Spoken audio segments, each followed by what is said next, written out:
10ਵੀਂ ਜਮਾਤ ਦੇ ਪਿਆਰੇ ਵਿਦਿਆਰਥੀਓ, ਵਿਗਿਆਨ ਦੀ ਜਮਾਤ ਵਿੱਚ ਤੁਹਾਡਾ ਸਵਾਗਤ ਹੈ। ਅੱਜ ਅਸੀਂ ਪਾਠ 10 ਨਾਲ ਸੰਬੰਧਿਤ ਅਵਤਲ ਜਾਂ ਉੱਤਲ ਦਰਪਣ ਦੁਆਰਾ ਬਣਾਏ ਜਾਣ ਵਾਲੇ ਪ੍ਰਤੀਬਿੰਬਾਂ ਦੇ ਰੇਖਾ ਚਿੱਤਰਾਂ ਬਾਰੇ ਗੱਲ ਕਰਾਂਗੇ। ਪਿਆਰੇ ਵਿਦਿਆਰਥੀਓ, ਤੁਹਾਨੂੰ ਸਭ ਨੂੰ ਮੁਸ਼ਕਲ ਆਉਂਦੀ ਏ ਵੀ ਅਵਤਲ ਦਰਪਣ ਜਾਂ ਉੱਤਲ ਦਰਪਣ ਦੁਆਰਾ ਅਸੀਂ ਜਿਹੜੇ ਪ੍ਰਤੀਬਿੰਬ ਬਣਾਉਣੇ ਆ ਉਹਨਾਂ ਦੇ ਰੇਖਾ ਚਿੱਤਰ ਕਿਵੇਂ ਬਣਾਈਏ। ਇਸ ਦੇ ਲਈ ਜੇਕਰ ਅਸੀਂ ਕੁੱਲ 4 ਕਿਰਨਾਂ ਲਵਾਂਗੇ, ਉਹਨਾਂ 4 ਚੋਂ ਸਿਰਫ ਤੁਸੀਂ 2 ਕਿਰਨਾਂ ਜਿਹੜੀਆਂ ਉਹ ਡਰਾ ਕਰਕੇ ਕਿਸੇ ਵੀ ਜਗ੍ਹਾ ਤੇ ਰੱਖੀ ਵਸਤੂ ਦਾ ਪ੍ਰਤੀਬਿੰਬ ਪ੍ਰਾਪਤ ਕਰ ਸਕਦੇ ਹੋ। ਇਸ ਦੇ ਲਈ ਕੁਝ ਜ਼ਰੂਰੀ ਗੱਲਾਂ 4 ਪੁਆਇੰਟ ਤੁਸੀਂ ਯਾਦ ਰੱਖਣੇ ਹੈ। ਸਭ ਤੋਂ ਪਹਿਲਾ ਪੁਆਇੰਟ ਕੀ ਹੈ? ਮੁੱਖ ਧੁਰੇ ਦੇ ਸਮਾਨਾਂਤਰ ਆ ਰਹੀ ਕਿਰਨ ਹਮੇਸ਼ਾ ਦਰਪਣ ਦੁਆਰਾ ਪਰਾਵਰਤਨ ਤੋਂ ਬਾਅਦ ਮੁੱਖ ਫੋਕਸ ਵਿੱਚੋਂ ਲੰਘੇਗੀ। ਪਹਿਲਾ ਨਿਯਮ ਕੀ ਹੈ? ਪਹਿਲਾ ਨਿਯਮ ਤੁਸੀਂ ਲਿਖੋ, ਯਾਦ ਕਰ ਸਕਦੇ ਜੀ। ਦਰਪਣ ਦੇ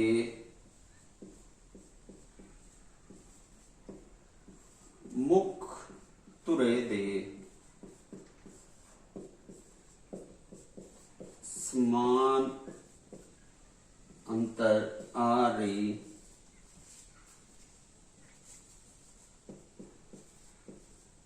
ਕਿਰਨ ਦਰਪਣ ਨਾਲ ਪਰਿਵਰਤਨ ਤੋਂ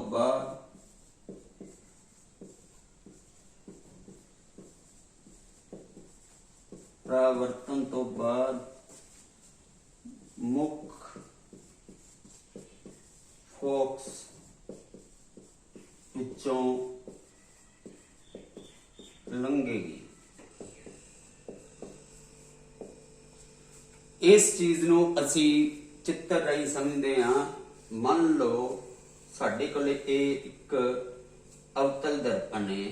ਤੁਹਾਨੂੰ ਪਤਾ ਹੈ ਦਰਪਣ ਦੀ ਇੱਕ ਸਾਈਡ ਪਾਲਿਸ਼ ਕੀਤੀ ਹੁੰਦੀ ਹੈ। ਜੇਕਰ ਇਹਦਾ ਇੱਥੇ ਅਸੀਂ ਮੁੱਖ ਧੁਰਾ ਬਣਾਈਏ ਬਿਲਕੁਲ ਸੈਂਟਰ ਦੇ ਵਿੱਚ,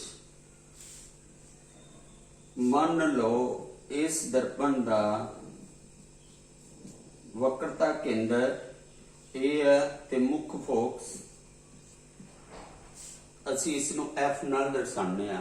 ਹੁਣ ਇਸ ਦੇ ਪਹਿਲੇ ਨਿਯਮ ਅਨੁਸਾਰ, ਨਿਯਮ ਤੁਸੀਂ ਕਹਿ ਸਕਦੇ ਜੇ, ਜੇਕਰ ਕੋਈ ਕਿਰਨ ਇਸ ਮੁੱਖ ਧੁਰੇ ਦੇ ਬਿਲਕੁਲ ਸਮਾਨਾਂਤਰ ਆਵੇ ਤੇ ਦਰਪਣ ਨਾਲ ਟਕਰਾਉਣ ਤੋਂ ਬਾਅਦ ਪਰਿਵਰਤਿਤ ਹੋਏਗੀ ਤੇ ਪਰਿਵਰਤਿਤ ਹੋਣ ਤੋਂ ਬਾਅਦ ਕਿੱਥੋਂ ਲੰਘੇਗੀ? ਹਮੇਸ਼ਾ ਮੁੱਖ ਫੋਕਸ ਵਿੱਚੋਂ ਲੰਘੇਗੀ।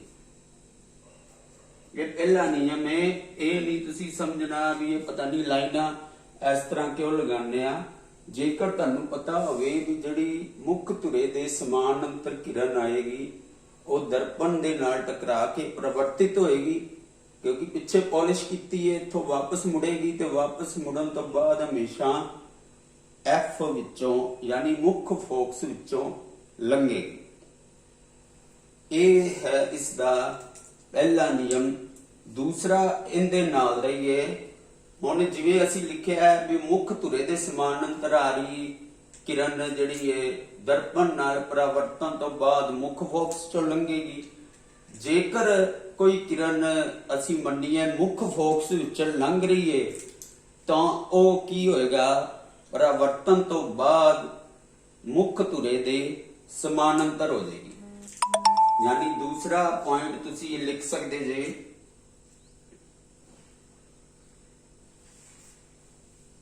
ਇੱਥੇ ਹੀ ਮੈਂ ਦੂਸਰਾ ਪੁਆਇੰਟ ਬਣਾ ਦਿੰਨਾ। ਦਰਪਣ ਦੇ ਮੁੱਖ ਫੋਕਸ ਵਿੱਚੋਂ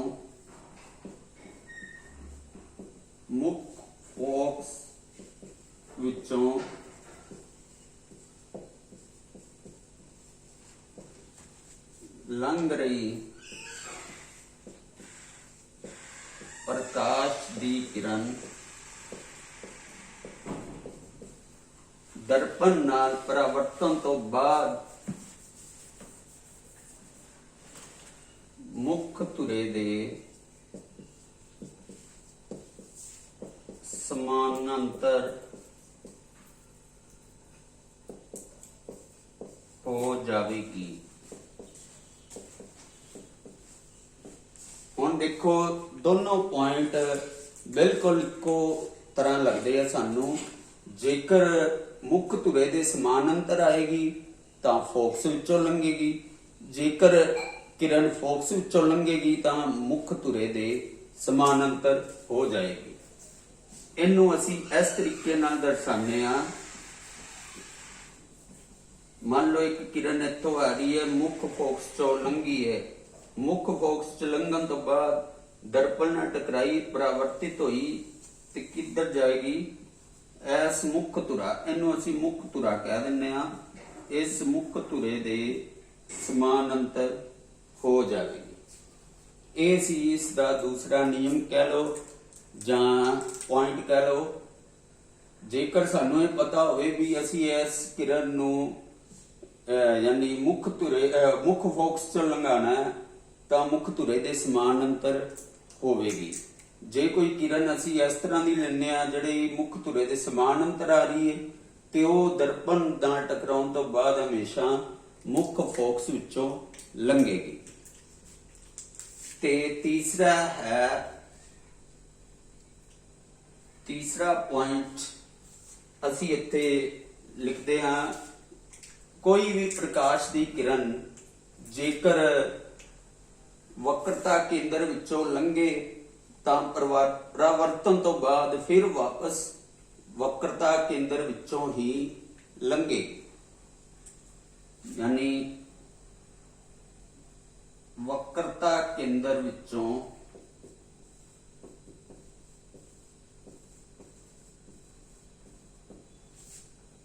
ਲੰਘ ਰਹੀ ਪ੍ਰਕਾਸ਼ ਦੀ ਕਿਰਨ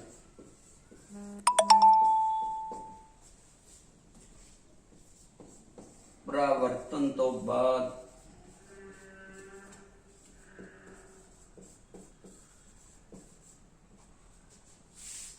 ਵਾਪਸ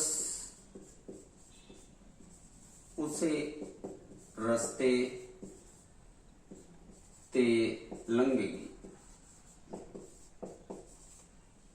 ਇਹਦਾ ਮਤਲਬ ਕੀ ਹੋਇਆ? ਮੰਨ ਲਓ ਕੋਈ ਕਿਰਨ ਵਕਰਤਾ ਕੇਂਦਰ ਚੋਂ ਲੰਘ ਰਹੀ ਹੈ ਤਾਂ ਪਰਿਵਰਤਨ ਤੋਂ ਬਾਅਦ ਵਾਪਸ ਉਸੇ ਰਸਤੇ ਤੇ ਹੀ ਵਕਰਤਾ ਕੇਂਦਰ ਵਿੱਚੋਂ ਹੀ ਲੰਘੇ।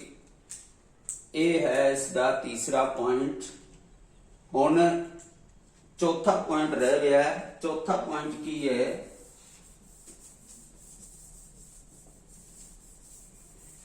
ਚੌਥਾ ਪੁਆਇੰਟ ਹੈ, ਜੇਕਰ ਕੋਈ ਕਿਰਨ ਮੁੱਖ ਧੁਰੇ ਤੇ ਤਿਰਛੀ ਪੈਣ ਵਾਲੀ ਕਿਰਨ ਮੁੱਖ ਧੁਰੇ ਅਨੁਸਾਰ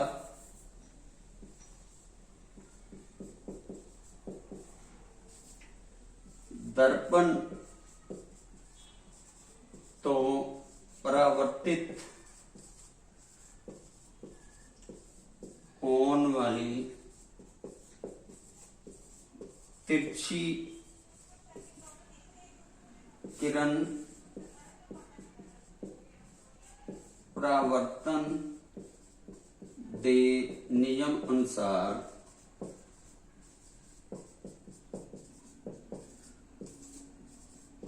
तिरछी ही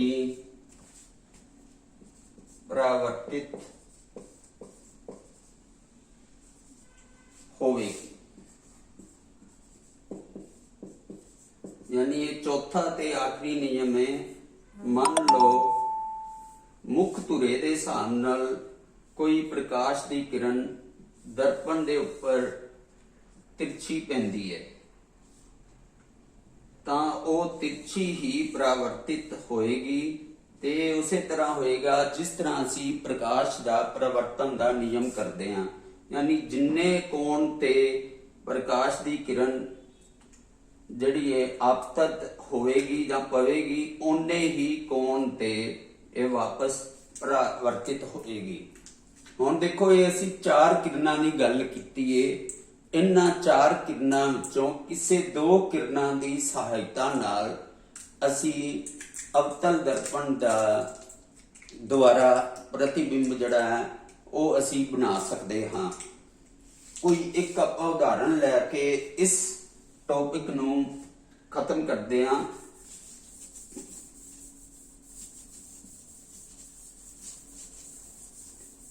ਹੁਣ ਮੰਨ ਲਓ ਇਹ ਸਾਡੇ ਕੋਲੇ ਇੱਕ ਅਵਤਲ ਦਰਪਣ ਹੈ, ਇਹਦਾ ਮੁੱਖ ਧੁਰਾ ਇਹ ਹੈ ਤੇ ਅਸੀਂ ਅੰਦਾਜ਼ਾ ਲਾ ਕੇ ਇਹਦਾ ਵਕਰਤਾ ਕੇਂਦਰ ਅਤੇ ਮੁੱਖ ਫੋਕਸ ਬਣਾ ਲੈਂਦੇ ਹਾਂ। ਮੰਨ ਲਓ ਸਾਡੇ ਕੋਲੇ ਕੋਈ ਵਸਤੂ ਇਸ ਜਗ੍ਹਾ ਤੇ ਪਈ ਹੋਈ ਹੈ C ਅਤੇ F ਦੇ ਵਿਚਕਾਰ। ਹੁਣ ਅਸੀਂ ਇਹਦਾ ਰੇਖਾ ਚਿੱਤਰ ਬਣਾਉਣਾ ਹੈ ਤਾਂ ਕਿਸ ਤਰ੍ਹਾਂ ਬਣਾਵਾਂਗੇ? ਪਹਿਲੀ ਕਿਰਨ ਅਸੀਂ ਮੰਨਾਂਗੇ ਜਿਹੜੀ ਮੁੱਖ ਧੁਰੇ ਦੇ ਸਮਾਨਾਂਤਰ ਆਈ, ਤੇ ਤੁਹਾਨੂੰ ਪਤਾ ਹੈ ਸਮਾਨਾਂਤਰ ਵਾਲੀ ਕਿਰਨ ਪਰਾਵਰਤਨ ਤੋਂ ਬਾਅਦ ਕਿੱਥੋਂ ਲੰਘੇਗੀ? ਮੁੱਖ ਫੋਕਸ। ਇਹ ਕਿਰਨ ਆਈ, ਪਰਿਵਰਤਿਤ ਹੋਈ ਦਰਪਣ ਨਾਲ ਤੇ ਕਿੱਥੋਂ ਲੰਘੇਗੀ? ਮੁੱਖ ਫੋਕਸ। ਇਸ ਤੋਂ ਬਾਅਦ ਦੂਸਰੀ ਕਿਰਨ ਅਸੀਂ ਮੰਨਦੇ ਹਾਂ, ਮੰਨ ਲਓ ਮੁੱਖ ਫੋਕਸ ਚੋਂ ਲੰਘੀ, ਦਰਪਣ ਨਾਲ ਪਰਾਵਰਤਨ ਤੋਂ ਬਾਅਦ ਕਿੱਥੋਂ ਲੰਘੇਗੀ? ਮੁੱਖ ਧੁਰੇ ਦੇ ਸਮਾਨਾਂਤਰ ਲੰਘੇ।